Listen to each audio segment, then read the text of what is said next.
Thanks very much for that, Fran, and also to Ted. I mentioned earlier that we had a number of poll questions that we wanted to put to people over the course of the evening as well. So I just want to maybe pick up on some of the points, obviously, that Fran referred to there in his presentation on the direct payments, by moving first to a couple of questions that we wanted to ask people around the direct payments system. They are in the public consultation document, or they're modelled on the public consultation document questions.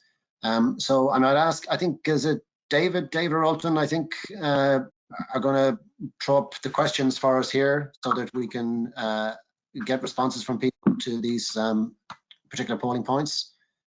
So maybe if we could have the first couple of questions, if that's possible. That's great, thanks guys. So the first one is on that question of capping and reduction of payments. Should Ireland implement capping of basic income support scheme payment at the effective rate, which is possible under the proposed regulation, which is €66,000, at €100,000, or at a rate in between? So do you think it should be at either end or at a rate in between? Don't need to specify the rate as such if that's what you feel, but if you could indicate your preference there by choosing one of those options now, please. Should Ireland implement capping at 66,000, 100,000, or in between? So we'll give you a couple of seconds to make your choices there. So I'd ask you to do that as soon as you can, please. And I think we might just close that question now, please, David, if you don't mind. So I think we might just get a quick look at the results there. Yeah, thanks.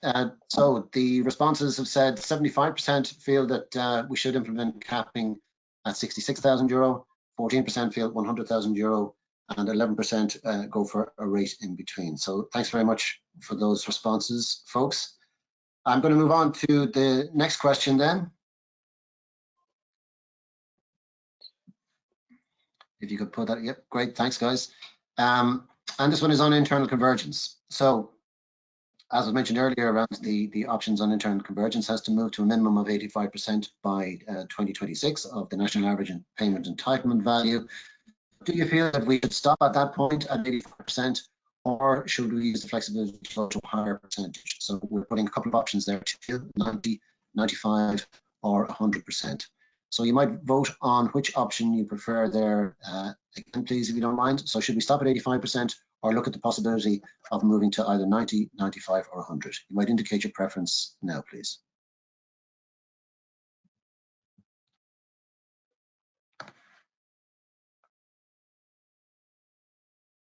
Okay, we'll just give you a couple of seconds. If you haven't already voted, you might do so quickly, and then we'll close off that question in a short while. Okay, so we'll close it off there. Thanks for voting there, folks. So I think there on the results, if we could see those, 56% say that we should stop at 85%. The next highest figure is 33% thinking we should go to 100%. And in between then we have 6% who think we should go to 90% of the national average, and 5% think we should go to 95% of the national average. Okay, so again, thank you very much for your responses to those questions, everybody. We will, as the questions that we'll put to you later, we will take those results away, reflect on them in terms of our approach, and further deliberation in terms of where the different elements of the direct payment system may go over the next little while as we finalise the CAP strategic plan. So thank you very much for your feedback on that. So what I'd like to do now, if I could, is just return to the remainder of our polling questions. I mentioned earlier on we had a couple of questions on direct payments, and I wanted to come to the final set of questions that we had, and I'd ask people maybe to respond to the last couple of points that we'd like to cover this evening. So the first of those, I think we have two questions in relation to eco schemes. So again, David, I think it is, I'm not sure, David or Alton, if you could put up the question that we have on, first question that we have on eco schemes, which is around whether Ireland should go beyond the requirement of 25% of direct payments to be allocated to eco schemes. So that's a straightforward yes or no answer. Do you think that Ireland should go beyond the requirement of 25% for eco schemes, yes or no? So you might vote on that, please, right now.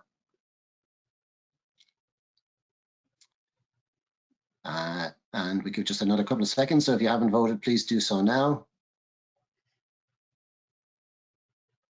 Okay, and I'd like to close that question off now, if I can, please. So we can have a look at the results of that question.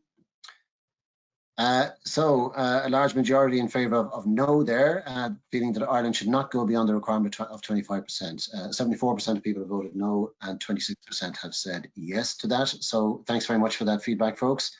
Second question on eco schemes, related question and picked up on a point I think that we mentioned earlier on in the course of the conversation. If we can have that. And this is around whether Ireland should use the flexibility in the regulation to reduce the percentage allocated to eco schemes. So again, we mentioned earlier on that if we have a high level of expenditure on environmental measures in Pillar 2, that could be used to perhaps reduce the overall percentage allocated to eco schemes in Pillar 1. So do you think that that flexibility should be used by Ireland? And you might indicate simply yes or no on that point. So again, we just give it a few seconds. If you could vote, please, that would be appreciated. And I'll call a close to that question now, please. So if we could see the results.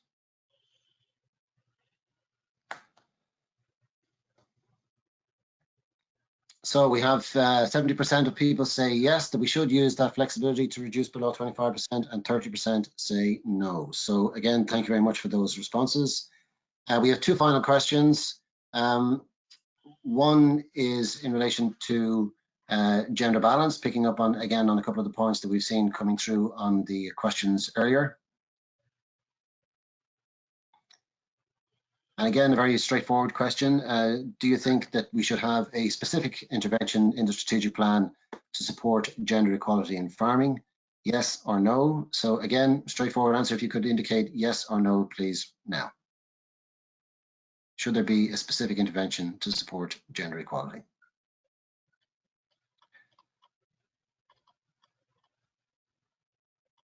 Okay, we're going to give it another couple of seconds for people to respond.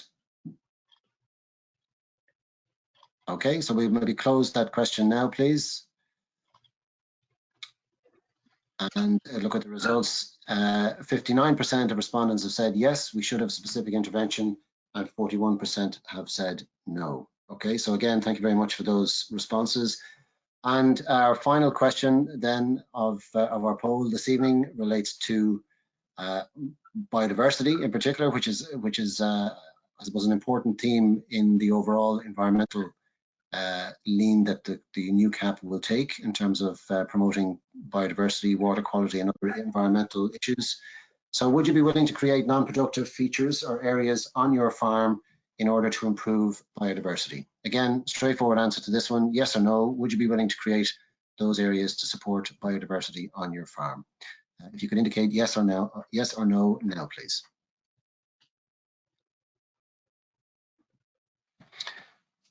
Okay, we'll give another couple of seconds for responses there, please. And I'll bring that question to a close now. And again, if we could maybe just quickly see the results of that. So 86% of respondents have said yes, they would be willing to create those non-productive features or areas, and 14% have said no. So thank you very much for that, folks. And for the responses to all of the questions this evening on this evening's poll. Again, we tried to just pick up on some of the issues that we've raised and some of the questions we've asked in the public consultation document itself. We will certainly take on board the feedback that we've got from the polls, but we'd also ask you to respond to those questions as well as part of your own submissions as part of the process by the 27th of August.